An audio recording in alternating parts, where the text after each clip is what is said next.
pourra se reposer la question après si tu veux, mais voilà, quel est le meilleur placement pour sécuriser son avenir? Justement, il n'y a pas à tergiverser 15 ans, c'est l'investissement immobilier locatif. Autant te dire que des immeubles comme ça, on n'est pas prêt d'en reproduire, on n'est pas prêt d'en créer d'autres, et même dans les 10 prochaines décennies, ça nécessitait quasiment zéro apport de votre poche. Aujourd'hui, c'est un peu différent. Et enfin, est-ce que c'est aussi un investissement qui va prendre de la valeur dans le temps? Est-ce que si j'investis dans une zone dynamique, parce que le rendement c'est bien, mais ça fait pas tout. Hello et bienvenue à toi dans le podcast La Bonne Fortune, l'émission qui te donne les clés pour prendre en main tes finances personnelles. Je suis Ismaël Bernus, un entrepreneur heureux, et avec La Bonne Fortune, mes invités se livrent sans filtre pour te donner les connaissances et les outils qui te permettent dès aujourd'hui de passer à l'action pour que tu puisses investir selon tes envies, selon tes choix et tes objectifs. Alors vous êtes de plus en plus nombreux à partager cette émission et je vous en remercie pleinement. Alors si toi aussi tu es nouveau par ici, je t'invite à t'abonner en un clic à ce podcast et à continuer de poser toutes les questions sur les différents réseaux. Mes invités et moi-même nous ferons un plaisir d'y répondre. Et sans plus attendre, je te laisse découvrir ce nouvel épisode. Let's go! Aujourd'hui, j'ai l'immense plaisir de recevoir sur l'émission de La Bonne Fortune Martin Ménez, donc cofondateur de Bivouac. Salut Martin. Salut Ismaël, et ben ravi et merci de l'invitation. Mais écoute, avec grand plaisir. Avant que tu puisses te présenter en quelques mots, je voulais savoir une petite question, sachant qu'on est en plein euro de football. Euh, Tu as un nom, donc Ménez. Est-ce que tu es de la famille de Jérémy Ménez? Ah, si tu savais le nombre de fois qu'on m'a posé cette question. Euh, Non, je ne suis malheureusement pas de la famille de Jérémy Ménez, enfin malheureusement ou heureusement, ça dépend les affinités qu'on a avec cet ex-joueur de l'équipe de France. Mais pour autant, je suis un grand fan de football et un fervent supporter de l'équipe de France. Donc, tu peux imaginer ma joie de savoir qu'on est qualifié pour la suite de cet Euro. En espérant qu'ils puissent aller au bout, mais ils ont les possibilités. Ils ont les Exactement. possibilités. Donc aujourd'hui, on va aborder le thème de l'investissement locatif, un thème passionnant Ouais. euh, qui m'est cher également, et puis qui est cher à la plupart des Français qui aiment l'investissement. On sait que la pierre a une place, l'investissement immobilier d'une façon générale, une place prépondérante dans le cœur des Français. En 2 mots, est-ce que tu peux te présenter et nous dire qu'est-ce qui t'a amené à être aujourd'hui à la tête de cette entreprise un Bivouac qui propose de l'investissement locatif clé en main. On aura l'occasion d'y revenir, mais présente un petit peu ton parcours, etc. Martin. Avec plaisir. Et ben, écoute, brièvement, moi c'est Martin, je suis lyonnais et ingénieur de formation. Alors moi j'ai un background, je commençais à travailler dans le bâtiment, chez des grandes entreprises comme Vinci. Mais très tôt en fait, j'ai mis le pied dans ce domaine de l'immobilier. Quand je te dis très tôt, j'avais à peine 12 ans que mon père m'a emmené faire des visites le samedi sur des investissements qu'il a pu réaliser à titre personnel. Et je crois que je tiens en grande partie ma passion de l'immobilier j'ai tiré ça de lui parce que ça nous arrivait, même en vacances, d'aller visiter des trucs qu'on n'a jamais achetés. Ma mère, elle, savait toutes les activités touristiques, on va dire culturelles à faire dans la région. Lui, mon père, pas du tout. Ben, par contre, il avait vraiment scruté à l'avance toutes les annonces sur toutes les agences immobilières. Et voilà, comme ça, en plein été, on allait visiter deux, trois trucs, deux, trois maisons par-ci, par-là. Et de ça, j'en ai tiré un réel intérêt, une vraie passion pour ce secteur, cette industrie. Et ce qui m'a amené aujourd'hui, voilà, à cofonder l'entreprise que je préside, à savoir Bivouac, euh, l'expert de l'investissement immobilier locatif clé en main. Voilà, en quelques mots, on propose un service à des particuliers comme toi et moi qui souhaitent sécuriser leur avenir en investissement dans l'immobilier locatif.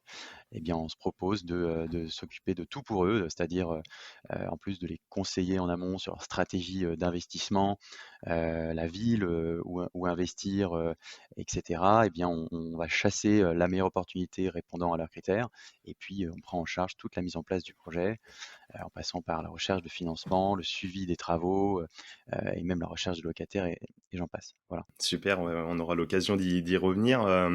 Donc du coup, à la préadolescence, le papa qui t'emmène comme ça faire une visite, et cetera. Aujourd'hui, tu as quel âge? J'ai 29 ans, Tu continues, encore une fois très, très jeune, aujourd'hui, également dans dans ce domaine de exactement. l'immobilier, super. Du coup, l'immobilier locatif, alors on a pu voir, encore une fois, c'est un marché qui est chaud bouillant, surtout dans les villes, enfin, Ouais. on pourrait dire même un peu partout, même sur les plus petites villes, les plus petites communes, même en milieu rural, aujourd'hui. Mmh. Est-ce que c'est, un placement toujours intéressant? Est-ce qu'on vit une bulle, immobilière aujourd'hui? Est-ce que les Français, en tout cas les auditeurs, l'émission de la bonne fortune, auraient intérêt aujourd'hui à investir dans l'immobilier locatif? Je te pose la question, j'ai j'ai une idée de la réponse, en tout cas pour ma part, comme Ah on moi dit, aussi. la question est vite répondue, mais ouais, est-ce que tu peux nous parler un petit peu du contexte, du moment et comment tu vois un petit peu les choses? Ouais, tu vas me dire, c'est la question à 1 million d'euros, ça. Est-ce qu'on on est sur une bulle? Est-ce que le marché, est au plus haut? Parce que les prix enfin, on a l'impression que les prix font toujours qu'augmenter, qu'augmenter, qu'augmenter. Il y a une bonne raison à ça, hein, c'est que je crois que tu l'as dit en introduction, c'est le placement préféré des Français. Les Français adorent la pierre et puis, bon, au moment où on se parle, on sort, du moins on espère qu'on est sur la sortie de cette crise sanitaire du covid. Alors déjà avant, les Français, adoraient l'investissement immobilier, ce qui est mais après cette crise, finalement, on constate que l'engouement est toujours aussi présent, si ce n'est plus, présent qu'avant. Voilà, on évoquait avant ce podcast, voilà, quelques chiffres, intéressants, à savoir que, ben, sur le marché de l'immobilier classique, dans l'ancien, l'investissement immobilier locatif représente une transaction sur 3 aujourd'hui. En 2020, en France, on a réalisé 3 fois plus d'investissements immobiliers locatifs que 6 ans auparavant, en 2014. Ouais, c'est Donc dingue c'est te ça. dire l'engouement qu'ont les gens pour l'immobilier, et en particulier l'immobilier locatif.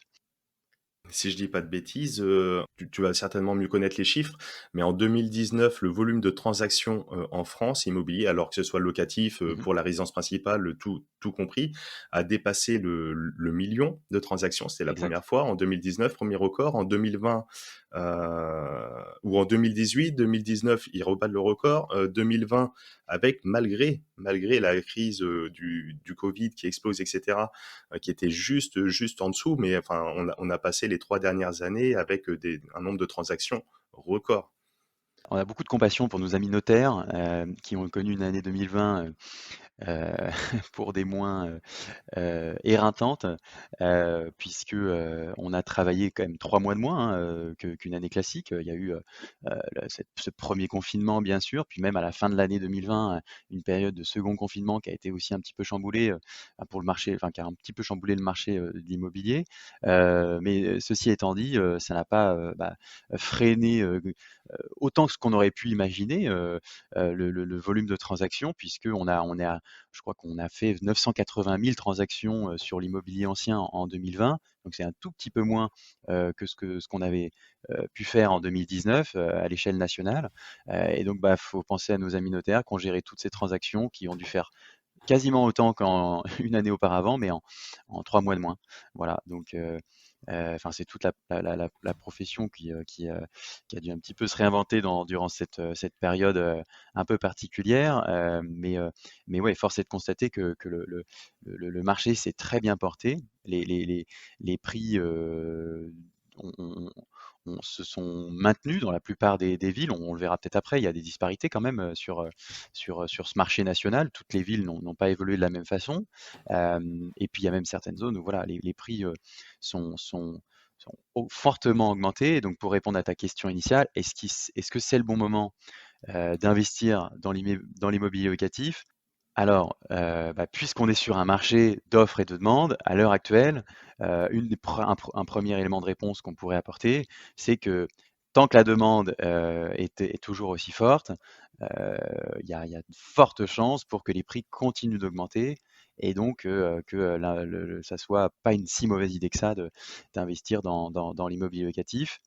Euh, Après, enfin, ou dans l'immobilier tout court d'ailleurs. Après, on peut apporter d'autres éléments de réponse. Si tu veux, moi, ma vision au sens plus large du terme, en fin de compte, ce qui est magnifique avec l'immobilier, c'est que c'est un peu comme l'art. Hem, on se fait ce podcast, moi je suis basé à Paris 1er, voilà, juste à côté, en face du musée Pompidou, dans nos locaux. Je me trouve dans un immeuble haussmannien, en plein centre du coup de la capitale française. Autant te dire que des immeubles comme ça, on n'est pas prêt d'en reproduire, on n'est pas prêt d'en créer d'autres, et même dans les 10 prochaines décennies, voilà, on n'en fera plus, c'est comme ça. Bah, c'est comme un peu un Picasso. Bah, d'ailleurs, notre cher ami Picasso, il est plus de ce monde aujourd'hui, donc c'est même assuré qu'on en fera plus de nouveau. Eh bien, c'est tout bête, mais c'est ça qui fait aussi l'augmentation de la valeur de ses œuvres. Enfin, Picasso, il a pas remis une couche de peinture sur le dernier tableau qui s'est vendu là. J'ai vu passer ça récemment, des millions d'euros. Euh, C'était 2 fois plus cher que le prix à laquelle s'était vendu ce même tableau 10 ans auparavant. Bon, 10 ans Exactement, ouais. auparavant, Picasso était déjà disparu, il n'était déjà plus de notre monde également. Mais par le simple fait que voilà, il y a un objet très désirable, que ce soit une œuvre d'art ou un immeuble, un appartement, qui a été produit en série limitée, il y a eu aussi avec l'immobilier un besoin fondamental de se loger, voilà, malgré toute la digitalisation à laquelle fait face ce monde, on n'est pas prêt de digitaliser le fait d'aller se coucher chez soi le soir ou d'inviter ses amis à dîner. Donc voilà, de ce point de vue-là, bah, l'immobilier reste un besoin, enfin, répond à un besoin vital et une denrée rare et sur un marché, eh bien, il suffit que vous achetez un bien et que vous le vendiez 5 ans, 10 ans, 20 ans plus tard et que vous ayez à ce moment-là deux acheteurs qui veulent ce bien, ben, c'est mécanique, voilà, ça fait remonter les enchères et vous avez de bonnes chances de vendre plus cher que ce que vous n'avez acheté. Exactement. Et puis je rajouterais le contexte économique global avec, on le voit d'une certaine manière, l'inflation, la quantité de monnaie disponible. Exactement. Aujourd'hui, un salaire médian, même le SMIC, représente plus en termes de valeur, hein, valeur faciale, que le SMIC d'il y a 10 ans, 15 ans, 20 ans. C'est pour ça aussi que les prix s'envolent. Je rajouterai ce volet économique également. Oui, tout à fait. Beh, si je peux rebondir là sur ce que tu dis, c'est très juste. D'ailleurs, je pense le meilleur indicateur pour suivre enfin, l'évolution des prix de ce marché, c'est l'accession au marché du financement. Parce que on y reviendra peut-être ultérieurement d'ailleurs, mais s'il y a un intérêt enfin, si l'immobilier, l'investissement immobilier, acheter sa résidence principale comme l'investissement locatif d'ailleurs, si on devait retenir qu'un seul intérêt à investir dans la pierre, c'est faire appel à l'effet de levier, c'est-à-dire aller voir une banque, emprunter de l'argent qui ne nous appartient pas et acheter un actif, un bien. Voilà, et tant que les banques prêtent, eh bien, la demande est là. Je te rejoins pleinement, ouais. Et c'est vraiment ça qu'il faut surveiller, qu'il convient de surveiller. Si demain les banques s'arrêtent de prêter, alors oui, là, il y a potentiellement quelques remous à venir pour ce marché de l'immobilier. Si on regarde rétrospectivement, pardon, bah, la forte évolution des prix de l'immobilier récemment, c'est aussi dû au fait tout simplement que les banques ont beaucoup prêté, prêtent toujours beaucoup et à des taux voilà, historiquement bas, qui fait que bon nombre de Français l'ont bien compris et sont passés à l'action. C'est l'idée de cette émission de la bonne fortune, comme on disait également, c'est de voir tous les différents pans de l'investissement vraiment au sens large et chacun ont leurs avantages, leurs inconvénients. Exact. C'est sûr que l'immobilier, en termes d'inconvénients, on va peut-être pouvoir parler de liquidité. C'est un marché qui est un petit peu Ouais. plus illiquide, un peu plus long pour une mise en vente, etc., qu'une action en bourse ou une crypto où en 2 clics, euh, du fond de notre canapé, on a installé. Mais par contre, cet effet de levier bancaire, pour prendre un investissement, mais purement avec une vision, là, pour le coup, financière pure, un investissement à 5, 10%, 15%, X ou Y, c'est sûr que si on va à la bourse, si on va sur les cryptos, si on va sur du crowdfunding, si on va sur tout type de placement, on va le faire sur nos fonds propres essentiellement. Allez, après, à la marge, on peut mettre des garanties en face, des prêts lombards, etc.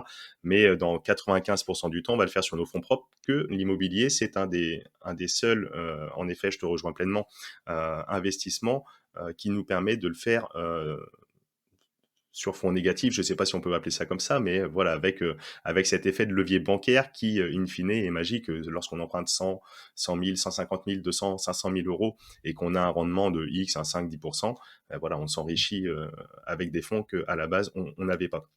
Et en plus, on peut faire vraiment des très très belles choses, même avec des plus-values, etc., etc., si le marché est porteur, encore une fois, ouais. Si tu veux, oui, parer, l'investissement boursier, par exemple, à l'investissement immobilier, locatif, mettons, heu, je on on on a tendance parfois à le minimiser, mais la bourse, l'investissement le plus rentable, je pense, qu'il existe. Rentable, attention, je vais définir qu'est-ce que ça veut dire rentable? Si on considère la rentabilité du coup, un petit peu, bah, le ratio, donc les dividendes qu'on perçoit chaque année sur le prix de l'action, et puis également la plus-value qu'on peut réaliser sur un laps de temps donné. Voilà, si on somme tout ce gain qu'on peut générer en achetant des actions d'entreprise, bah, effectivement, sur les 40 dernières années, le niveau de rendement qu'on pouvait obtenir en investissant dans une action du CAC 40, de toutes les entreprises du CAC 40 il y a 40 ans, et qu'on vendait 40 ans plus tard, aujourd'hui du coup, en ayant collecté au passage tous les dividendes, par rapport à mettre ce même argent sans faire de prêt, dans un bien immobilier il y a 40 ans, et ben, vous auriez gagné plus en investissant en bourse. Mais chose que vous ne pouvez pas faire en bourse, que vous pouvez faire sur un bien immobilier, c'est d'aller voir un banquier. Et en fait, si vous avez décidé d'investir 10 000 euros, alors c'était pas en euros à l'époque, c'était en francs, on va dire 70 000 francs à l'époque dans de la bourse, qui allait peut-être vous générer, je ne sais pas, moi, vous alliez doubler, tripler, faire x5 sur votre mise en 40 ans, donc générer un gain, une revente de 350 000 francs à la fin. En immobilier, ce que vous auriez pu faire il y a 40 ans, c'est de prendre vos 70 000 francs, acheter avec ça 5 apparts en fait, que vous ne financiez qu'à hauteur de 10% du montant total, et puis attendre 40 ans, percevoir des loyers, revendre ces appartements-là, et là, effectivement, le gain que vous allez percevoir dans votre poche, il est bien supérieur, parce que vous avez généré cet effet de levier. Tout à fait, je vais reprendre exactement ce que tu dis avec un exemple peut-être très simpliste. Ouais, La bourse, on va investir sur fonds propres. Allez, si on table, disons 10% de rendement, j'investis 10 000 euros. À la fin de l'année, j'ai gagné 1 000 euros. exactement. L'immobilier, si on dit que le rendement est peut-être moins intéressant comme ça sur le chiffre, etc., on va dire 5% de rendement. Si j'emprunte ne serait-ce que 100 000 euros, à la fin de l'année, j'ai gagné 5 000 euros. Avec un rendement deux fois inférieur, j'ai gagné 5 fois plus. Tout simplement, on a l'effet de levier qui est traduit par cet exemple très très simpliste. Exactement. Je te rejoins pleinement et en ce sens, c'est là où c'est intéressant également pour celles et ceux qui aiment, qui ont envie, parce qu'il faut être toujours aligné, il faut faire les choses avec du sens, il faut être heureux, épanoui. Je pense que c'est très très intéressant lorsqu'on fait ça. Mais au plus tôt on commence à s'acheter son petit appartement pour se loger, qu'on va pouvoir remettre en location derrière, ou alors se lancer dans le locatif tout de suite, etc. Au plus tôt on commence, au plus tôt on plante les petites graines. Et puis, en dehors de la partie vraiment que rentabilité financière qu'on a évoquée, il y a également la partie, comme tu le disais, la possibilité de faire de belles choses. Tu parlais des immeubles haussmanniens, mais même dans toutes les villes, il y a des hôtels, des anciens hôtels particuliers, il y a des maisons de caractère, il y a des choses en pierre, hein, vraiment avec du charme. Des maisons dans le nord, ce sont les briques rouges, mais Ah, la fameuse maison 1930. L'ancienne maison ouvrière qui ont beaucoup de charme, effectivement, ouais. On tombe sur des choses, absolument, formidables et donc on rajoute à ça le côté un petit peu, tangible, artistique dont tu parlais et en plus le côté fondamental de se loger ou de permettre à d'autres, de se loger. Ah ben, investir dans une société, posséder les actions d'une société, c'est aussi une aventure fantastique. On vient participer d'une certaine manière à une croissance, à un projet, voilà, la pierre, ce que ça peut procurer, de supplémentaire, c'est que, bah, on peut la toucher, on vient, voilà, bah, pouvoir l'aménager comme on le souhaite, la décorer, et c'est un lieu dans lequel on est parfois juste de passage parce qu'en tant qu'investisseur immobilier dans le locatif, moi personnellement propriétaire de 15 lots aujourd'hui, je vous avoue que je vais pas toutes les semaines, très loin de là, dans les investissements, les immeubles, les appartements que j'ai achetés. D'ailleurs, le plus loin je m'en tiens et le mieux je me porte, hein.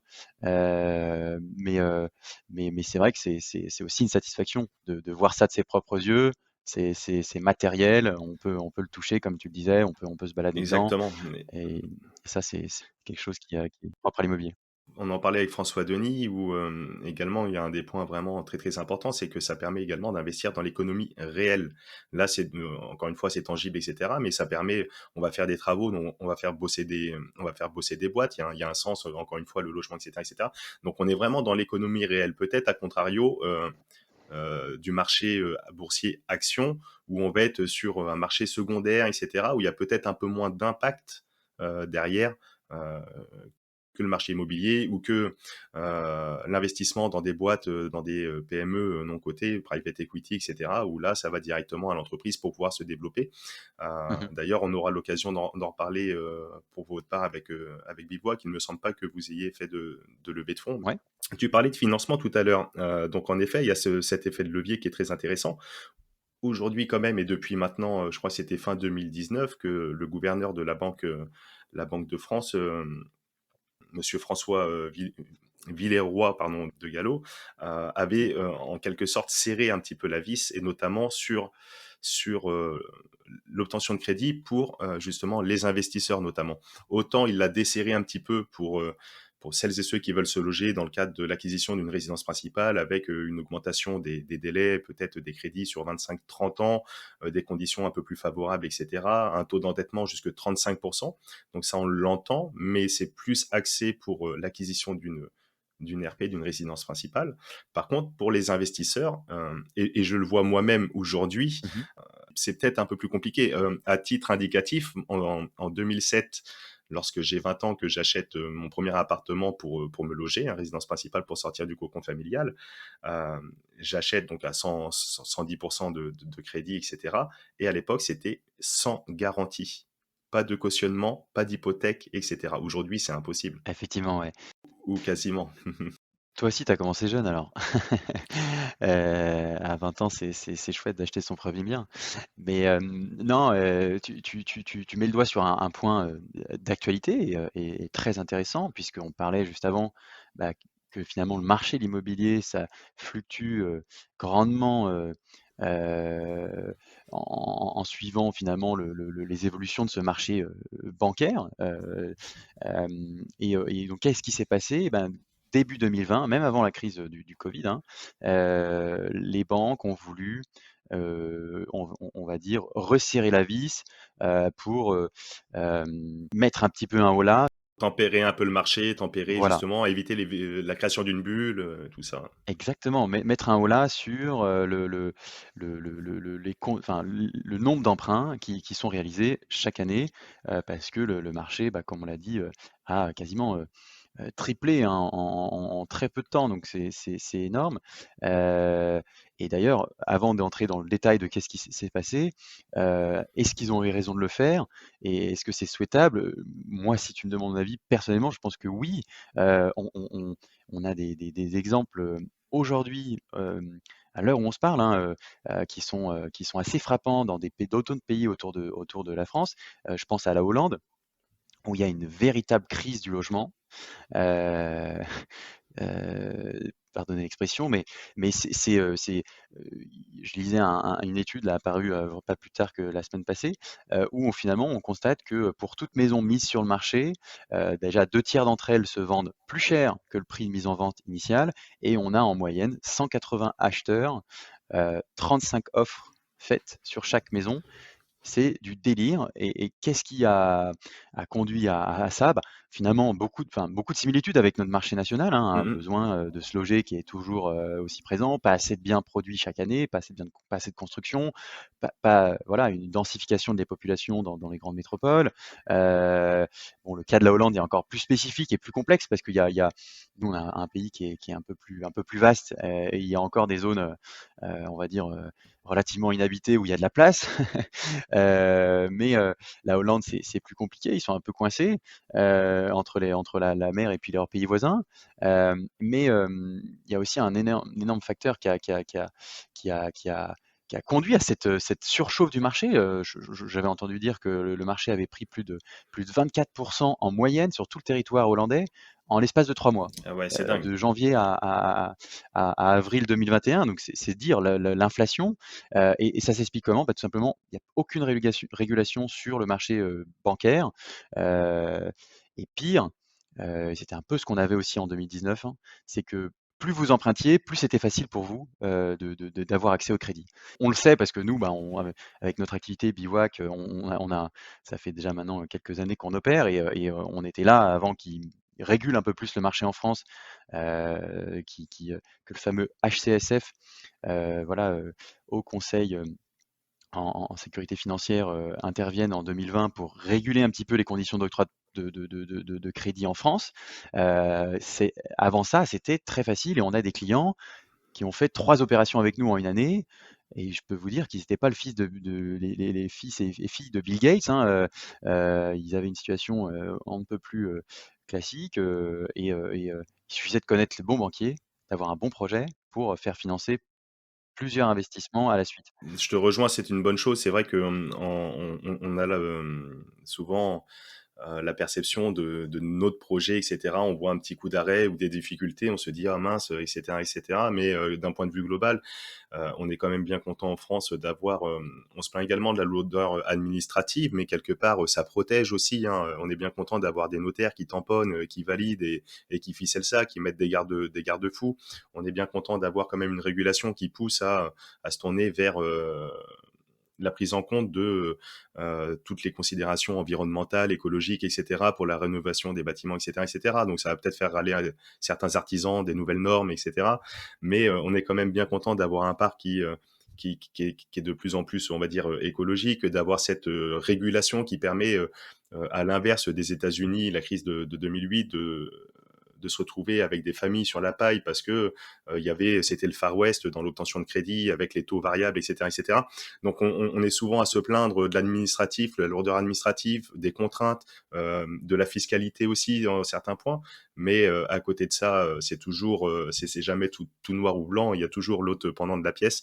Et je pense qu'on est quand même très très bien lotis. Et sachant qu'en France, pour finir sur le financement, on est encore un des seuls pays ou des rares qui financent la totalité potentiellement, même si maintenant on entend parler un peu plus d'apport, Ouais, on va y venir sur les conditions actuelles qu'il faut remplir, mais mais qui jusqu'à aujourd'hui finance la totalité potentiellement du projet, quoi. L'ensemble des travaux, l'ensemble de l'acquisition, l'ensemble des coûts, des frais de notaire, des coûts de garantie, des frais de dossier bancaire, des frais de courtier éventuellement, etc., etc. Peut-être de vos frais à vous par rapport à vos services que vous proposez, on aura l'occasion d'y revenir, mais tout à fait. c'est quand même formidable. Après, ça demande quand même un petit peu de travail, certes, tu parlais de construire un dossier, d'avoir Mmh. une situation saine, montrer patte blanche, etc., etc. Mais il y a encore de belles possibilités. Et puis peut-être de commencer aussi petit, un peu plus petit, de pas avoir les yeux plus gros que le ventre, comme on dit. Non, c'est ça. Donc s'ils nous écoutent, s'il y a des représentants du gouvernement qui nous écoutent ici, merci, hein, pour rebondir sur ce que tu disais, merci d'assurer une certaine stabilité du marché, parce que non, il y a de vrais enjeux, comme tu l'as dit, environnementaux, sociétaux. Effectivement, je pense que c'est souhaitable pour personne que le marché s'emballe comme ça, en aussi peu de temps, comme en Hollande ou encore au Canada, qui connaît une situation assez similaire à l'heure actuelle, où on parle pareil, plus 20% de flamber des prix en l'espace de quelques mois. Donc c'est dramatique, bon, sauf pour les personnes qui font un super coup là, juste pendant cette période-là, mais ça pose d'autres problèmes par la suite. Mais donc aujourd'hui, qu'est-ce qu'a fait justement ce gouvernement ou ces hautes autorités? Elles ont un petit peu serré la vis, mais ça reste, comme tu le mentionnais, voilà, relativement accessible d'obtenir un prêt à la banque aujourd'hui. Qu'est-ce que ça a changé très concrètement? Bah, avant 2020, dès lors qu'on présentait un projet avec des loyers par exemple qui équilibraient la mensualité de prêt, eh bien vous pouvez en faire un, 2, 3, 4 à la suite dans une même année. Ça nécessitait quasiment zéro apport de votre poche. Aujourd'hui, c'est un peu différent. Bah, il faut montrer au banquier un peu plus d'engagement, comme tu dis, montrer patte blanche. Donc, votre banquier va sûrement vous demander de mobiliser peut-être 5, 10, voire 15% du budget d'acquisition à mettre de votre poche, va vous demander certaines garanties supplémentaires ou peut-être de domicilier certains autres de placements au sein de sa banque également. Voilà, ça c'est du point de vue des critères d'octroi de prêt qui ont légèrement resserré. Et encore, j'ai envie de dire, tout est vraiment relatif parce que ça dépend de l'interlocuteur auquel vous vous adressez. Il ne faut pas oublier que ce haut conseil, enfin, cette haute autorité qui régule les financements bancaires en France a permis à toutes les banques jusqu'à 25% d'entorse, on va dire 25% de dossiers qui seront acceptés même s'ils ne respectent pas les critères mis en avant par cette autorité-là. Exactement.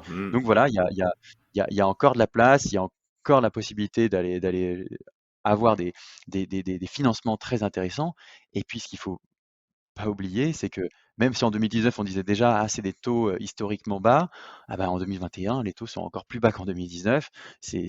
Voilà, on emprunte pour quasiment, 1% sur certaines durées. C'est 1% sur 20 ans aujourd'hui, grosso modo, après ça dépend des profils et cetera, mais on peut être sur du 1%, voire même moins sur 20 ans. C'est complètement fou quoi. Bientôt, ils vont même donner de l'argent aux particuliers pour pouvoir, pour pouvoir investir. exactement. Hem Par rapport à, Bivouac, votre activité, du coup, vous proposez, un accompagnement pour tous les particuliers qui souhaitent se lancer dans l'investissement locatif. Donc là, on a quand même évoqué, certains points intéressants. Quels sont vos critères? Quelles sont vos méthodes d'accompagnement? Ça on voit des sociétés, comme la tienne qui se développent de plus en plus. Je pense, comme ça, peut-être que tu les connais, Ever Invest ou alors Immocities de Louis Codet, qui a également un très bon podcast, Club Deal. Peut-être que vous travaillez même en relation avec, que vous progressez ensemble, j'en sais rien. Mais, Mmh. hem, donc vous proposez d'accompagner un investisseur, ou un couple d'investisseurs, particuliers, qui souhaiterait se lancer, mais qui peut-être n'a pas trop le temps de faire la prospection, pas trop le temps de faire les démarches administratives, pas trop le temps de faire, les mises en travaux, le petit rafraîchissement qui va bien et puis la mise en location. Vous proposez Ouais. l'ensemble de ce panel? Parce qu'aujourd'hui, tu vas nous en dire un petit peu plus, mais il y a déjà tous ces acteurs qui sont présents. Il y a des chasseurs de biens immobiliers simples qui existent. Il y a des artisans pour faire les travaux. Il y a des agences, etc., etc.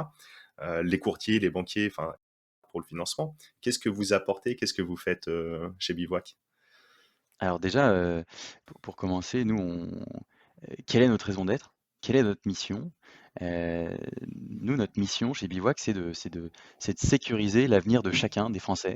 Et alors, comment est-ce qu'on sécurise l'avenir des Français et pourquoi est-ce qu'on parle d'investissement immobilier locatif, depuis tout à l'heure? C'est que, on pourra se reposer la question après si tu veux, mais voilà, quel est le meilleur placement pour sécuriser son avenir? Justement, il n'y a pas à tergiverser 15 ans, c'est l'investissement immobilier locatif. Si tu es pas d'accord avec moi, on en rediscute après.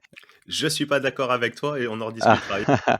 Et j'ai une grande très et j'ai volontiers. une grande appétence pour l'immobilier, mais on en reparlera tout simplement, je te dirai pourquoi. Tu le sais aussi bien que moi que c'est qu'une partie de la réponse. Effectivement, je sais déjà que je vais être d'accord avec toi, il faut voir aussi ailleurs. Il n'y a pas que l'investissement immobilier locatif dans la vie, mais ça fait, ce qui est certain, c'est que c'est le pilier, c'est une des, voilà, un investissement, qu'il faut, si on en a capacité, à absolument, posséder parce que, pour toutes les raisons qu'on va pouvoir citer par la suite.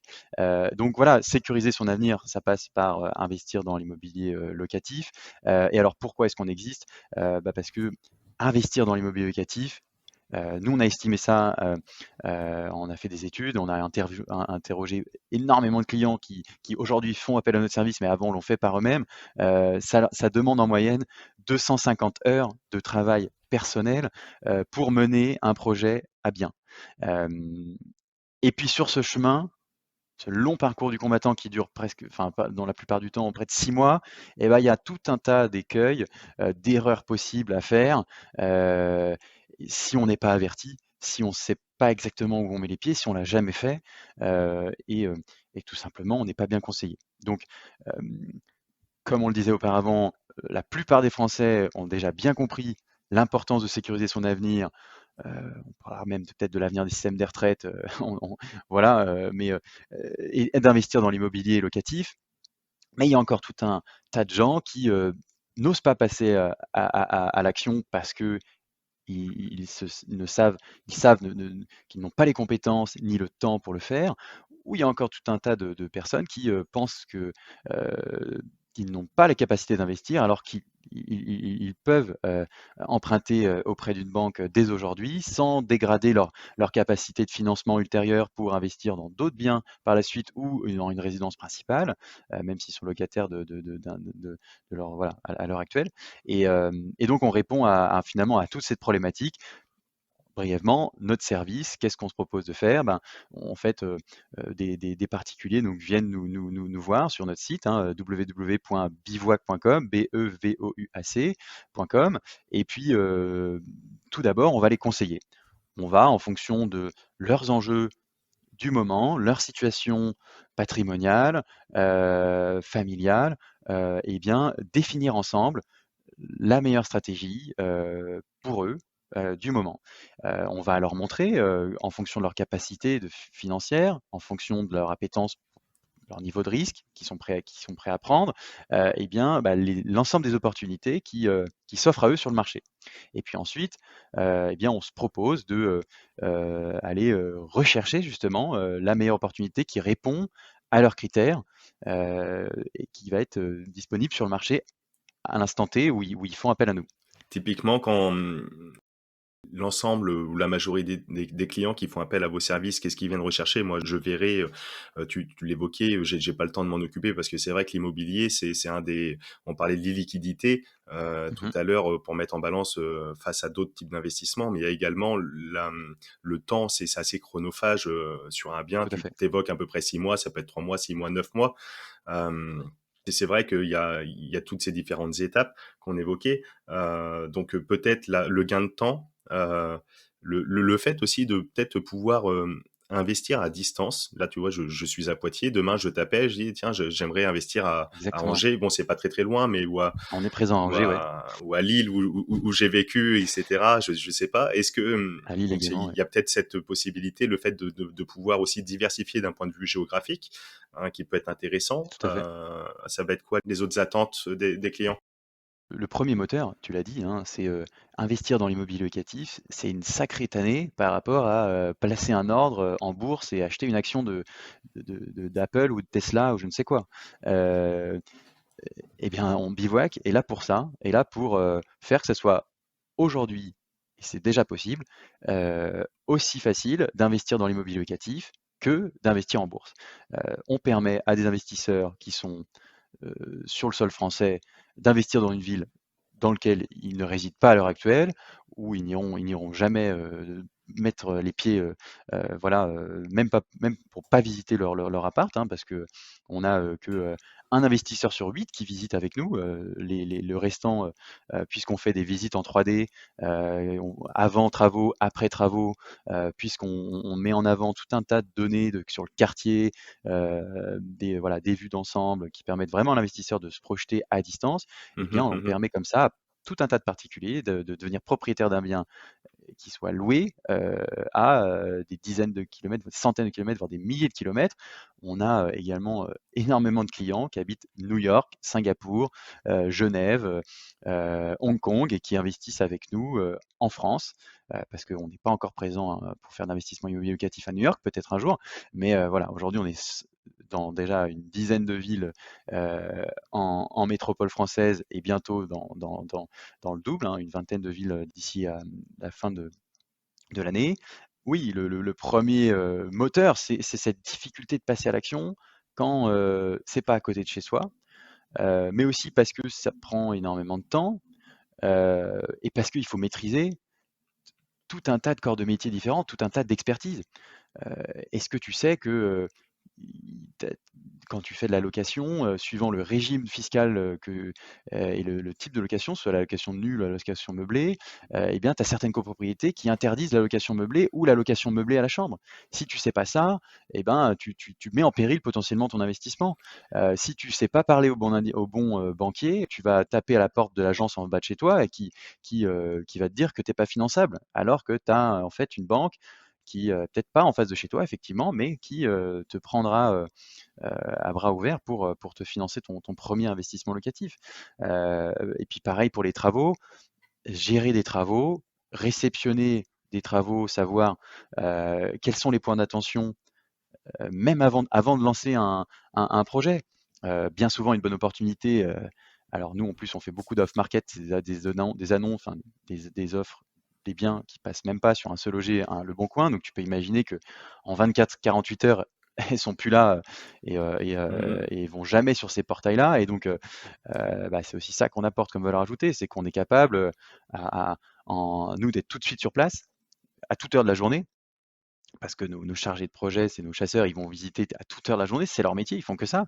Et puis Bien ils sûr, ouais. expertisent tout de suite. Ils savent dire, parce qu'ils font des 30 visites par semaine chacun, ils savent dire, OK, combien ça va coûter en travaux et devoir avoir tout, pour avoir toutes les données pour bien se projeter avant de passer à l'action. Demain, je t'appelle, je t'envoie un petit peu mon profil. À l'image d'un banquier, tu scannes un petit peu les comptes, les relevés, discutes forcément des objectifs, des attentes. De là, Mhm. tu peux peut-être potentiellement me trouver un investissement à Bordeaux. C'est quoi la rentabilité il y a des rentabilités cibles, il y a des rentabilités moyennes, vous visez certaines choses ou si demain je te dis, tiens, j'aimerais, tiens, sur Bordeaux, Bordeaux Centre, trouver un bien pour 200, 300, 400 000 euros Ouais. avec 10% de rentabilité nette, donc avec derrière même un excédent de trésorerie après en fonction du régime fiscal. Euh, tu accompagnes que ce soit pour les particuliers, pour les sociétés également, SCI, SARL de famille, etc. Exactement. Ouais. Ouais, ouais, tout à Donc fait. demain, si je te dis, tiens, à Bordeaux, est-ce que tu peux me trouver du 10% net, etc., etc. Quelque chose qui sur le terrain demande quand même d'être, tu le disais, dans la prospection, trouver quand même entre guillemets la pépite, quoi, la petite perle rare. Euh, si je viens avec cette demande, qu'est-ce que tu me réponds? Alors la première réponse, c'est que malheureusement pour toi, on n'est pas encore à Bordeaux. Peut-être très très prochainement, mais moi, je vais rien te raconter du tout.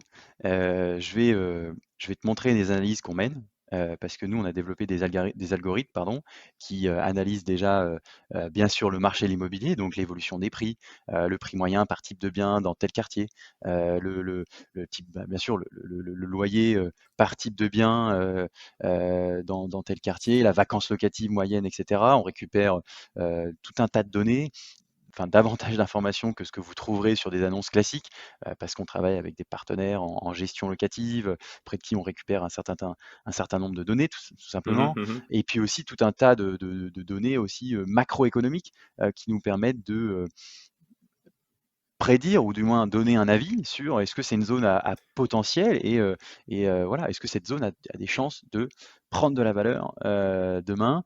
Voilà, donc ça c'est aussi ça une partie de notre expertise. Euh, et en fait, on va te présenter tout ça sur notre plateforme, dans une carte où voilà, l'investisseur, il va aller rentrer ses critères et se rendre compte par lui-même. Ah bah, est-ce que mon appartement pour moins de 100 000 euros avec 12% de rendement dans Paris Centre, est-ce que ça existe? la réponse, Ismaël et moi-même, on la connaît, c'est non, bien entendu, ça n'existe pas. Et donc, voilà, de cette façon, on fait, prendre conscience aussi de la réalité de nos clients, enfin du marché pour nos clients. On leur montre qu'est-ce qui est possible à l'heure actuelle et puis bien sûr, qu'est-ce qu'on a fait, aussi avec nos clients Ouais, passés bien parce sûr, que vous avez un portfolio. à force, bah, nous, enfin voilà, dans une ville comme Lille, on doit être à la je crois que Lille, on a visité, enfin, on s'est amusé à calculer ça. On a visité, près de 88 de toutes les rues. Enfin, on a fait au moins une visite dans 88 de toutes les rues de la ville de Lille. On a visité plus de 500 biens, à Lille et on en a investi dans près de 150, Ah ouais. déjà donc Et puis Lille, ouais, il y a un marché assez dynamique, assez intéressant là, tout le secteur de exactement, FIV. Si vous êtes en activité bien sûr, depuis 4 ans, si je dis pas de bêtises. exactement. Si vous avez prospecté sur l'île dernièrement, c'est vrai que c'est un marché là, FIV, qui était en développement de prime abord, qui a pas forcément la meilleure presse, mais avec la gare à côté, etc. L'île Flandre etc. Et puis tous les petits programmes qui se font. Enfin, c'est le type de quartier où vous allez viser peut-être. Ah bah, tu connais bien Lille? Ouais, ben, j'y ai bossé pendant 10 ans. Enfin sur Marc-en-Barœul à côté. J'habitais et sur l'Homme juste à côté, D'accord. sur Armentières, et je travaillais sur Mmh. Marc-en-Barœul, et donc ouais, ouais. Qu'est-ce qu'on conseille à chaque client? En fait, ça dépend de leur stratégie. Par exemple, pour prendre l'exemple de Lille, certains clients vont vouloir aller, privilégier la rentabilité. C'est ce que j'allais dire, il n'y a pas que la rentabilité, il peut y avoir aussi le patrimonial, Exactement. ou alors miser sur le développement in fine également. Ouais. Si on est Paris 16, on va être sur du patrimonial. Si on est, là pour le coup, il y a 1 an, 2 ans, 3 ans, c'est peut-être le cas encore aujourd'hui sur l'île Five, on va être sur du développement, sur une projection. Et si on est Exactement. sur des petites villes un peu plus rurales, un peu plus type moyenne, là on va peut-être être un peu plus sur la rentabilité, quoi. Ah bah, tu emploies des termes je sais pas si tu étais rendu sur notre site et que tu as découvert ça là-bas ou alors si on utilise toi et moi les mêmes termes, mais nous, c'est le premier travail de nos conseillers, dès lors qu'on rencontre un client qui fait appel à notre service, on fait ça en visio, au téléphone, et cetera. On va en fait, préciser avec eux leur stratégie et on a défini du coup 3 stratégies principales. La première stratégie, c'est le type ce qu'on appelle le placement. Donc on va aller d'abord, privilégier des zones où, certes, on va avoir des rendements peut-être un peu plus faibles, mais un potentiel, une valeur refuge certaine, voilà, une tension locative, la plus forte, et donc, et aussi une plus-value certaine, voilà.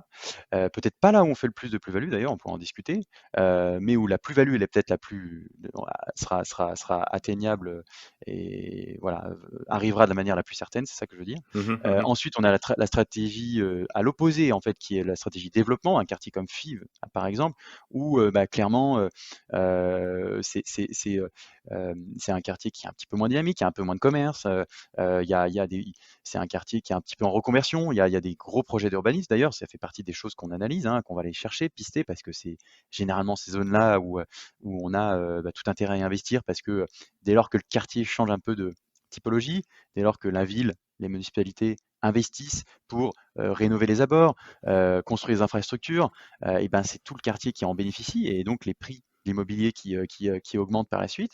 Et l'île Five est un exemple typique. On est à 3 arrêts de métro du plein centre de Lille, et pourtant on est alors, 30% moins cher que Mhm. les prix de l'immobilier à 500 mètres dans un quartier plus central. Complètement. Le Vieux-Lille aussi, on pourrait en parler. Le Vieux-Lille, il y a 10, 20 ans, c'était un quartier, enfin un peu plus de 10 ans, il y a 20 ans, c'était un quartier peut-être même à éviter d'aborder un peu, peut-être pas Ouais, coupe-gorge, ça serait peut-être pas le bon terme, mais voilà, pas très fréquentable, pas très valorisé en tout cas, ça c'est une certitude, qui aujourd'hui est vraiment le quartier central, le quartier chic par excellence, où exact. on a vu tout pumper, ouais. Ouais, ouais. Parce qu'il y a eu de l'investissement, il y a eu de la rénovation, il y a eu des projets urbains, et puis, petit à petit, le quartier s'est métamorphosé. Et ben, ça, c'est typique d'une stratégie de développement, rechercher ces zones-là, qui en fait, c'est un peu les anomalies de marché. Nous, on adore faire ça. On a des exemples, par exemple à Rennes, je pense au quartier Villejean, qui est la première concentration d'étudiants de Rennes. On a des exemples frappant. Bon, Rennes, une ville où le prix de l'immobilier ont littéralement flambé en l'espace de 3 à 5 ans.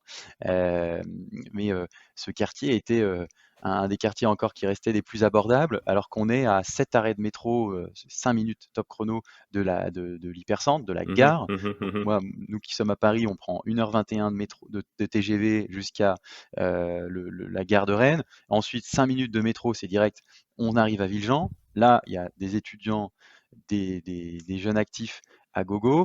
Ils ont en plus depuis déménagé un CHU, donc des médecins, Mhm. des personnels soignants qui en sont allés s'installer. On a une seconde ligne de métro qui a vu le jour et qui passe dans ce quartier, ou du moins très proche.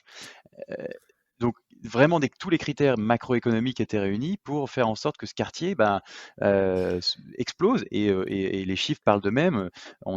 J'ai un exemple, une copropriété dans laquelle on a investi, dans 3 appartements dans la même copropriété, 3 appartements identiques, T4, voilà. Le premier, on l'avait acheté en fin 2017 à 120 000 €.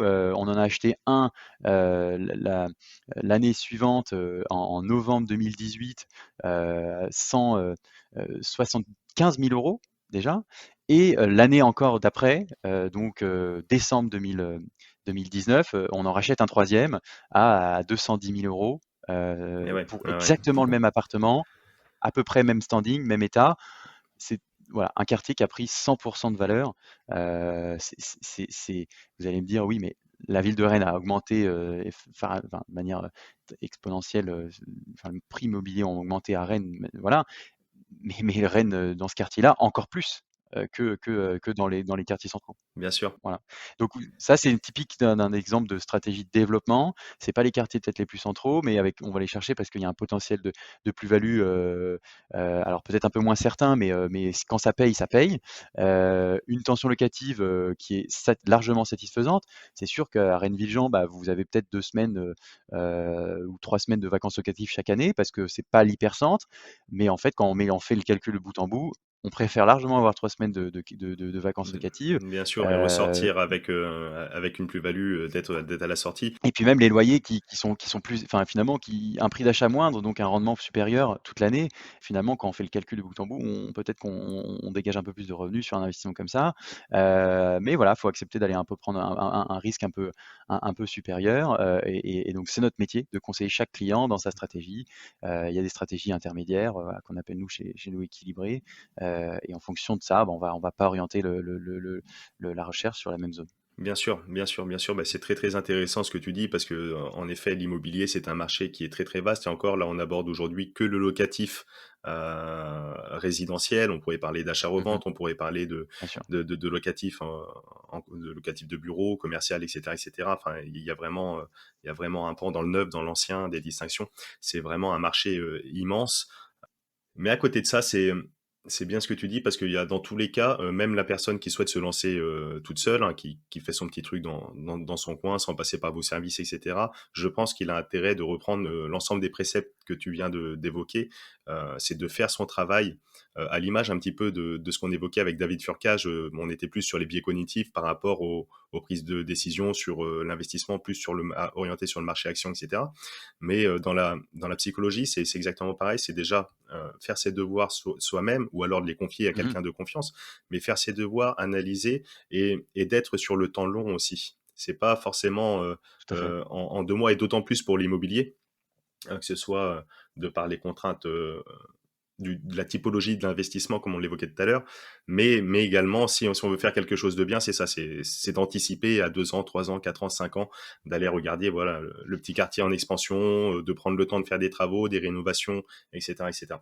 C'est très intéressant ce que tu dis, et je pense que l'ensemble des particuliers qui souhaitent se lancer et développer, même de leur côté, euh, ils retrouveront des préceptes très intéressants là-dedans. Et je te taquinais tout à l'heure volontairement sur est-ce que si je t'appelle demain, tu sais me trouver du 10% facilement sur Bordeaux, etc. Je me doutais bien de ta Je te réponse, dirais non. mais voilà, mais je suis content parce que tu as ouvert la voie et il n'y a pas forcément, même si moi c'est un type d'immobilier que j'affectionne particulièrement, mais il n'y a pas que l'immobilier locatif de rendement, il y a également le patrimonial ou alors le placement, enfin, ou le Tout à développement, fait. comme. Ça dépend vraiment de la stratégie de chacun, de son moment de vie, ses conditions financières aussi. C'est quoi l'intérêt? Est-ce que c'est de transmettre à vos enfants? Est-ce que c'est faire son premier investissement immobilier locatif avant d'acheter une résidence principale? Voilà, on a chacun ses propres enjeux du moment, et du coup, de ce point de vue-là, on va pas conseiller le même type de projet, parce que les répercussions financières, les intérêts de chacun voilà, seront différents. Je te rejoins sur ce que tu as dit. Là, par contre, il y a une similitude, c'est que l'investissement immobilier, c'est des projets longs. C'est tout simple, mais rien que les frais de notaire, c'est 8%. Donc, si vous voulez investir et sortir avec un gain positif, euh, il faut à minima déjà que votre bien il est pris 8%. Donc, bon, ben, ça va demander un petit peu de temps. Et puis, en fait, il y a plein d'autres choses qui entrent en ligne de mire, hein, mais voilà, l'investissement immobilier locatif, comment est-ce qu'on crée de la valeur? C'est surtout, voilà, en allant chercher de l'endettement, en ayant un locataire qui rembourse le prêt à votre place, et puis bah, vous attendez sagement 10, 15, 20 ans. On pourrait le voir et on pourrait en parler pendant des heures. Il y a même voilà, des matières à optimiser fiscalement et même financièrement son financement, pour peut-être intérêt à revendre peut-être avant la fin de son prêt pour lancer d'autres opérations. Là, on n'aura peut-être pas le temps aujourd'hui, mais voilà. Est-ce qu'on investit en nom propre, en société? On a fait un épisode avec Cyril Colmadro, notaire, là, justement pour balayer un petit peu ces pans-là. Mais c'est vrai que la fiscalité, et puis en dehors même de la fiscalité, le projet même personnel, ça va avoir un impact. Est-ce qu'on est en indivision? Est-ce qu'on est couvert, Tout à etc., fait, ouais. etc. Est-ce qu'on veut transmettre? Toutes ces notions-là sont aussi à prendre en compte. Et ouais, c'est très intéressant dans tous les cas d'être accompagné par des professionnels sérieux et de s'entourer de belles C'est personnes. exactement, voilà, enfin nous c'est le métier que font nos conseillers tous les jours, et on a même d'ailleurs, tu parlais de certains de nos concurrents, on a choisi de se différencier vraiment là-dessus, apporter davantage cette dimension conseil que tous les autres. C'est pour cette raison qu'on développe des algorithmes, qu'on analyse un certain nombre de données sur ce marché, et qu'on présente ça de manière totalement transparente à nos investisseurs, qu'on édite des rapports d'investissement très complets avec tout un tas de modélisations financières, fiscales, et j'en passe. Quand un investisseur chez nous reçoit une opportunité, c'est loin de ressembler à une simple annonce immobilière, hein. Voilà, il y a des rapports entiers qui sont produits. Et puis en amont, à la différence peut-être de certains autres concurrents, nous, on impose un certain temps de formation avec nos conseillers, où on est là pour répondre à toutes ces questions et vraiment préciser, parce que c'est le plus important en fait, ces critères d'investissement, cette stratégie, pour pas commettre des erreurs par la suite, et puis pas s'en vouloir et pas se mordre les doigts dans 5, 10, 15 ans, en se disant mince, mais j'ai acheté un truc, je me retrouve bloqué avec, c'est pas exactement ce que j'avais prévu. Voilà, il y a des régimes fiscaux qui sont plus intéressants que d'autres, ça faut être formé. C'est important de se poser les bonnes questions avant de se lancer, parce que, euh, parce que voilà, les répercussions financières en découlent. Mais je rebondirai là-dessus, et peut-être pour donner à ce que tu disais précédemment, pour donner des billes à tes auditeurs, qui, à mon avis, doivent adopter ce même raisonnement quand ils investissent par eux-mêmes. C'est ce sur quoi on insiste avec chacun de nos clients, c'est déjà se poser la question: qu'est-ce qu'un bon investissement locatif? Un bon investissement locatif, c'est finalement, enfin, selon nous, c'est la réunion de trois choses. C'est premièrement un bien qui va se louer, parce que si ça se loue pas, alors il n'y a pas de projet qui tienne. Voilà, donc posez-vous la question: est-ce que je suis dans une zone tendue? Est-ce qu'il y a un marché locatif? Est-ce qu'il y a ça dépend en plus du type de projet. Si vous faites une colocation, bien entendu, vous n'allez pas allouer enfin, vous avez plus de chances de trouver des étudiants, ou alors des jeunes actifs, ça dépend du marché où vous êtes. Si vous faites un T2, peut-être que ça sera plutôt du jeune actif, voilà, uniquement. Euh, Ensuite, est-ce que mon investissement il est rentable? Voilà, donc c'est quoi le niveau de rendement que j'espère dessus? C'est quoi le loyer donc que je peux percevoir chaque année sur tous les frais générés par cet investissement-là? Et enfin, est-ce que c'est aussi un investissement qui va prendre de la valeur dans le temps? Est-ce que si j'investis dans une zone dynamique, parce que le rendement c'est bien, mais ça fait pas tout. Bon, un vaste débat, et j'ouvre la porte là, et peut-être qu'on n'aura pas le temps d'en parler aujourd'hui, ou alors très vaguement, mais par exemple une ville comme Saint-Étienne, que tu connais peut-être, et c'est les auditeurs qui m'écoutent et qui savent que moi je suis lyonnais, je dis pas ça parce qu'il y a une rivalité footballistique entre Lyon et Saint-Étienne, mais voilà, à Saint-Étienne, certes, il y a des très forts rendements, mais en termes de dynamisme, à l'heure actuelle, hein, c'est peut-être que ça Mhm. changera, en dynamisme, et pour les quelques années après à venir, heu, oui, c'est pas tout rose, et que finalement, bah, peut-être qu'on avait certes des rendements bien supérieurs à ce qu'on pouvait trouver à Rennes, il y a 3 ans, mais qu'en fait, quand on fait le calcul de bout en bout, on avait vraiment davantage intérêt d'investir à Rennes parce que certes, le rendement était inférieur, mais quand on fait, quasiment 100 de plus-value en Ouais, 3 ouais, ans, le marché était bien plus orienté, la démographie, l'activité, le dynamisme, etc. En effet, ouais. Donc, et ça, c'est vraiment les questions que doivent se poser chacun. tu prends typiquement l'exemple de Saint-Étienne, c'est très très intéressant. Ça va être il y a forcément des opportunités et les auditeurs qui nous écoutent, peut-être qu'il y en a qui ont investi là-bas et qui ont fait de très très belles choses et c'est super, mais c'est sûr que c'est peut-être un investissement qui sera entre guillemets dit pour le coup plus risqué. Voilà, faut être prêt à prendre un peu plus de risques, etc., Exactement, etc. exactement. Mais je j'invite en commentaire à toutes les personnes qui sont, fans de la SSE, ou alors investisseurs à Saint-Étienne à réagir à cette chronique parce que non, vraiment, c'est des questions, qui sont hyper intéressantes et loin de moi l'idée de dire qu'il n'y a que des mauvais investissements à Saint-Étienne. Pour connaître des investisseurs qui ont investi et ils s'en frottent les mains aujourd'hui. Il y a des super choses à faire. Mais sur tout ce qu'on a à dire, c'est qu'il y a peut-être d'autres endroits qui sont plus porteurs. Et voilà, après, c'est à chacun avec ses critères de faire son choix et de définir sa propre stratégie. Super intéressant. Ben écoute, mille merci déjà pour voilà pour cet échange qui permet de encore une fois définir, poser les bases et de brosser un petit peu le panel de l'ensemble des possibilités et des avantages de l'investissement locatif qui est vraiment merveilleux.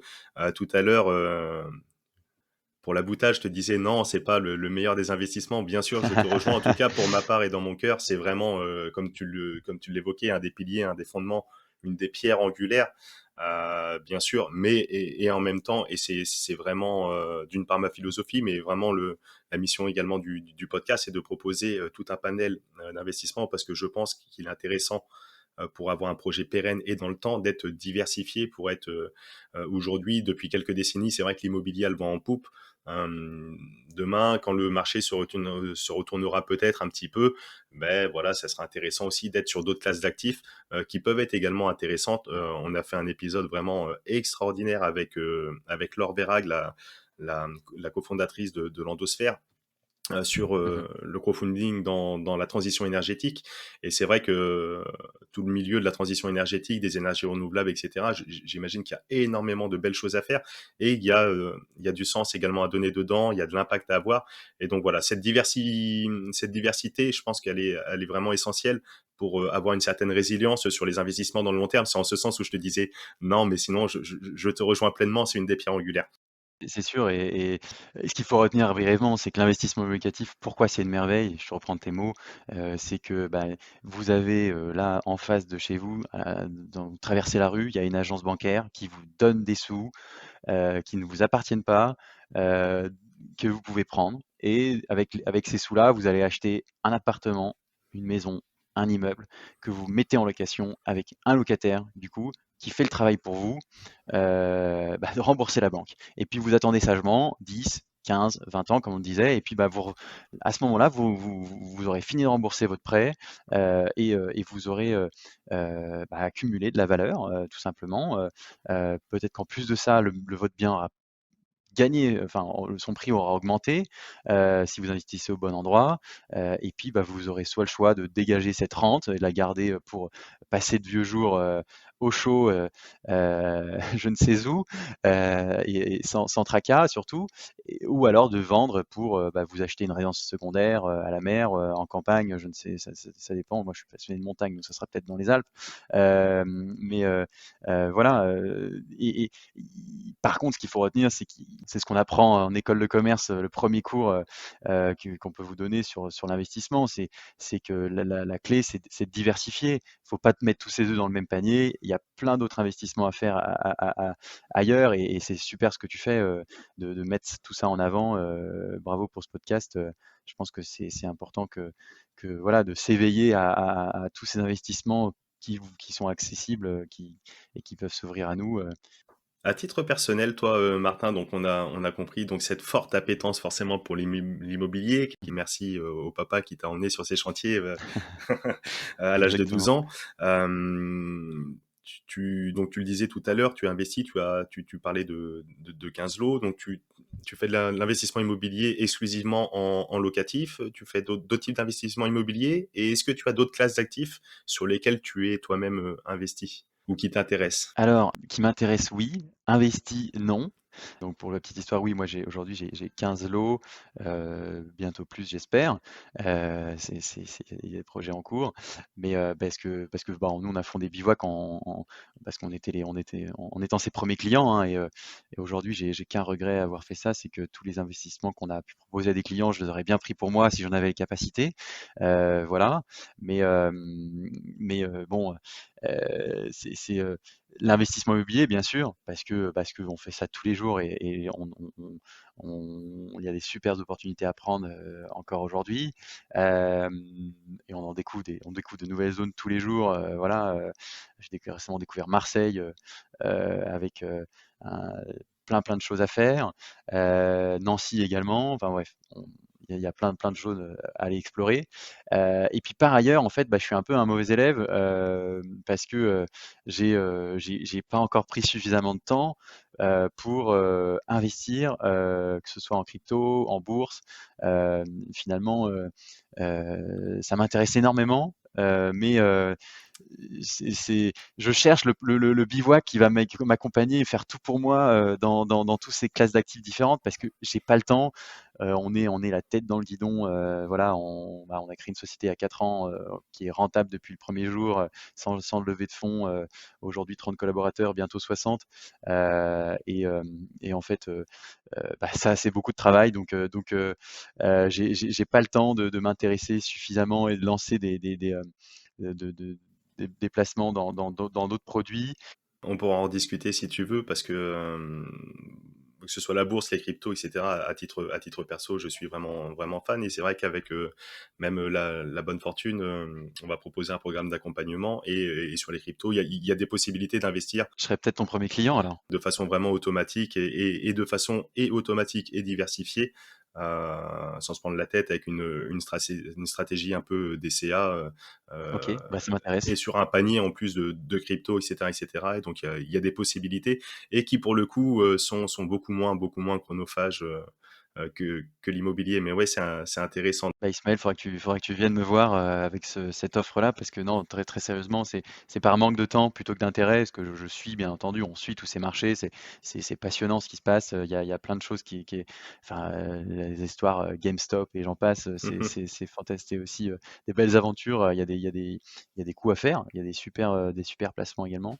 mais par manque de temps, clairement, je suis pas investisseur aujourd'hui On sur parle ce de type de placement. crypto. On parle de crypto. Qu'est-ce que tu penses? Quelle est ta vision de l'arrivée de la technologie blockchain au sens large, et notamment sur le secteur de l'immobilier? Parce qu'on a déjà eu l'occasion d'en discuter plusieurs fois ici sur ce podcast, mais je pense que c'est intéressant d'entendre ta vision également. Alors, la tokenisation, comment on appelle, enfin, l'arrivée de la blockchain dans l'immobilier, déjà, premièrement, c'est pas du futur, ça existe déjà. Il y a déjà des initiatives qui émergent un petit peu à droite à gauche. C'est encore un phénomène marginal. Qu'est-ce qu'il faut retenir? Bah que finalement, j'ai envie de dire, c'est un peu le sens de l'histoire. Ça va peut-être, j'en suis persuadé que ça va davantage encore se démocratiser.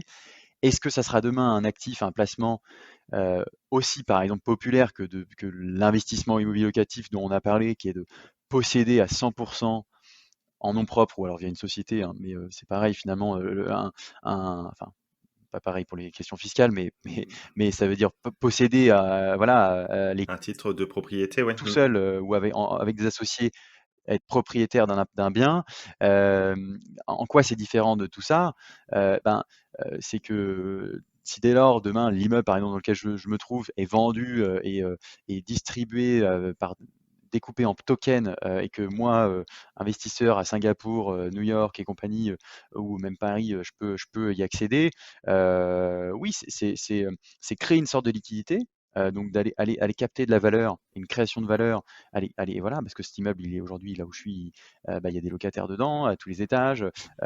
C'est aussi un immeuble qui est très coté en plein centre de Paris, qui va prendre de la valeur vraisemblablement dans les 10, 15 prochaines années, 20 prochaines années. Donc, c'est aller capter cette valeur-là.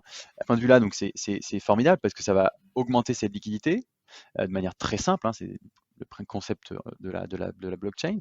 Mais ce qui est dommage, c'est qu'on perd un peu l'intérêt principal d'investir dans l'immobilier, qui est faire cet effet de levier finalement. J'ai envie de dire, mon avis personnel sur la question, c'est des développements qui, quoi qu'on en dise, finiront par arriver parce que c'est le sens de l'histoire.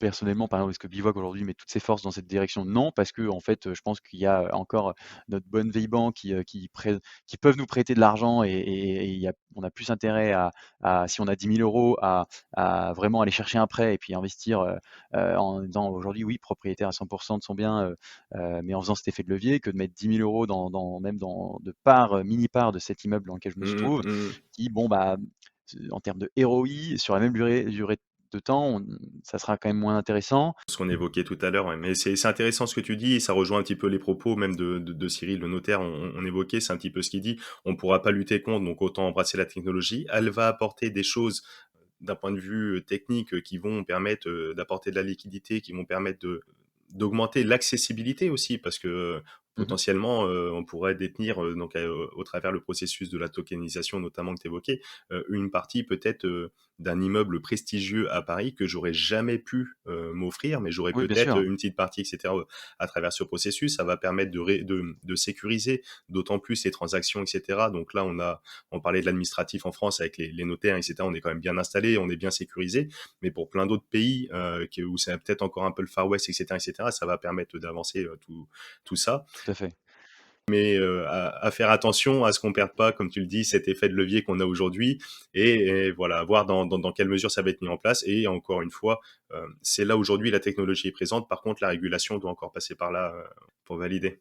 Est-ce que tu as une petite citation, un petit mantra que tu te répètes régulièrement Ouais, beh, alors, l'auteur de ces citations, c'est pas moi, mais je sais pas si vous le conna enfin, il y a peu de chances que vous le connaissiez, pour la bonne simple raison que c'est mon grand-père, qui m'a éduqué ça depuis tout petit, de toujours choisir la solution la plus dynamique. Voilà, c'est mon mantra que j'applique depuis, et je trouve que ça porte ses fruits, à bien des égards. Posez-vous la question la prochaine fois que voilà, un copain vous propose d'aller rendre visite pour faire je ne sais quoi, etc. Bah, vous savez jamais ce qui peut advenir, des belles rencontres, des, euh, des opportunités d'investir à plusieurs. Je ne sais quoi. Enfin, tout ne tourne pas autour de l'investissement immobilier non plus, hein, mais euh, il n'y a pas que ça dans la vie.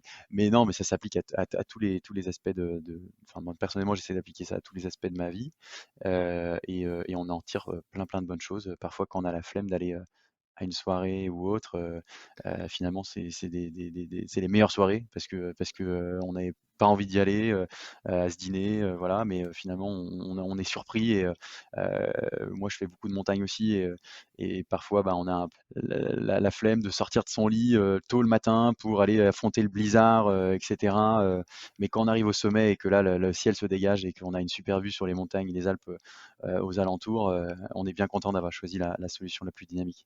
C'est super inspirant, ouais, donc de franchir le pas, de pousser les portes, d'aller vers les autres, et de toujours choisir la solution la plus dynamique. Voilà, je lui dédie ça, s'il m'écoute. En plus donc du papy, donc je ne le connais pas, mais je l'embrasse en tout cas, parce que ouais, c'est un beau mantra, et je te rejoins, que j'embrasse pleinement également.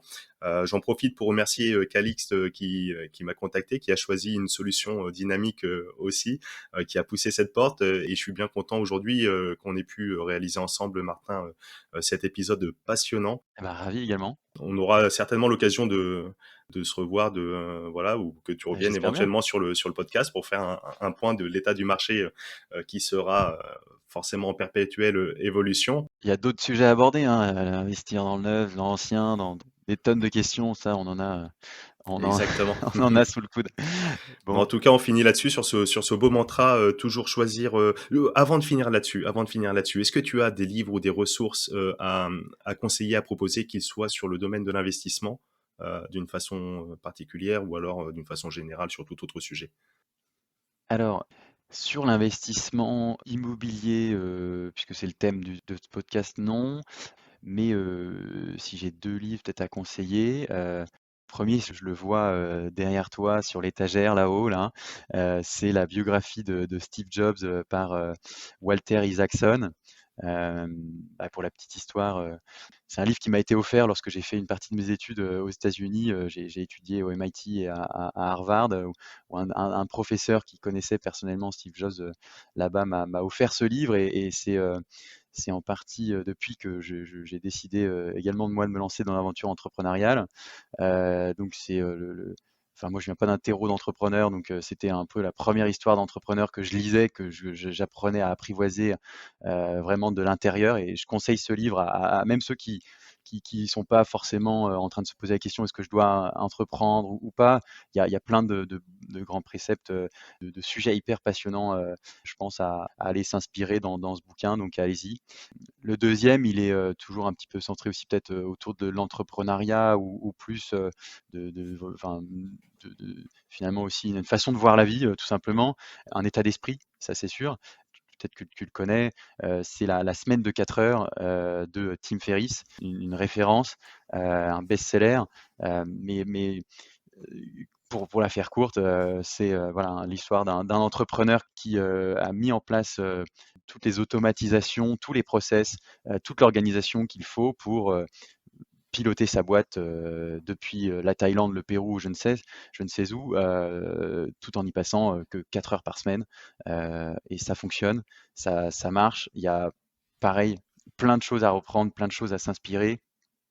Même si vous n'êtes pas entrepreneur, que vous n'avez pas envie d'entreprendre, il y a toute une partie du bouquin qui est d'ailleurs, dédiée bah, voilà, comment être plus efficace dans toutes nos tâches quotidiennes même en tant que salarié, quand, il demandait du télétravail, à votre employeur pour aller faire autre chose, pour aller enfin, vous découvrir et développer des capacités personnelles. Moi, je sais que c'est un bouquin que j'ai adoré, que je conseille à même plein de mes collaborateurs dont on essaye, enfin je m'efforce d'essayer d'appliquer les principes, pour ma vie personnelle, mais même la vie de toute la boîte, ici chez Bivouac. Beh, écoute, Tim Ferriss également, je l'ai lu aussi et je l'embrasse aussi, même si je vais avoir 2-3 petites nuances sur, en tout cas, ce titre un petit peu, racoleur, prometteur, La semaine de 4 heures. Mais en tout cas, moi, je suis, Tim Ferriss parce c'est un fervent adepte du stoïcisme, notamment et cetera et cetera et j'embrasse énormément de ses philosophies et c'est vrai que c'est un très, très, très bon livre pour, l'entrepreneuriat d'une part, mais comme tu le dis, on peut s'approprier pour sa vie perso et c'est vraiment plus d'être productif, non pas pour être productif, d'en faire plus ou d'être plus efficace, c'est vraiment pour se libérer du temps, pour être plus épanoui, faire les choses avec plus de sens, etc. Et en ce sens, la philosophie, je la rejoins pleinement. Exactement. Ben écoute, merci pour ces échanges. Il y a rien de plus important que le temps, voilà. Exactement. Merci ben, pour ce temps que tu nous as accordé aujourd'hui. Avec plaisir Ismaël, Avec Bivouac, on peut investir en moins de 4 heures par semaine dans l'immobilier et ça c'est top, je retiendrai. l'argent moins. On, on en rediscutera avec grand grand plaisir. Merci pour tout et bah, écoute, si tu as un dernier petit mot à dire pour les auditeurs, les auditrices, j'appelle la Dream Team de la bonne fortune. Je te laisse le dernier mot de la fin, Martin. Non, bah, écoutez déjà, merci pour, si vous êtes encore là, c'est que le sujet vous a intéressé et merci d'y avoir, consacré votre temps également, en espérant que ça vous a plu, que ça vous a permis peut-être d'éluder certaines questions que vous vous posiez sur, l'investissement locatif, et cetera. Et puis j'ai envie de dire oui, renseignez-vous, formez-vous, et puis passez pas à côté, des opportunités qui vous tendent le bras, dès aujourd'hui.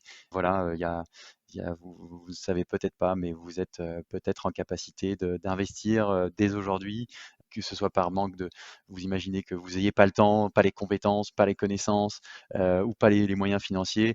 Renseignez-vous, ça demande peu d'investissement de votre part et puis par contre les retombées ne sont pas des moindres. Voilà, il y a plein de bonnes choses, plein de contenus, je pense dont on a parlé aujourd'hui pour vous développer même aussi personnellement. Merci Ismaël pour cette invitation et je trouve super ce que tu fais. Donc continue comme ça.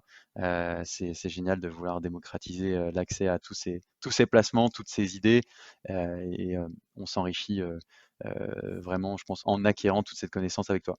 Ben merci Martin, donc n'oubliez pas de toujours choisir la solution la plus dynamique. On restera sur ce beau mantra du grand papa. Merci, à très très vite, ciao à tous.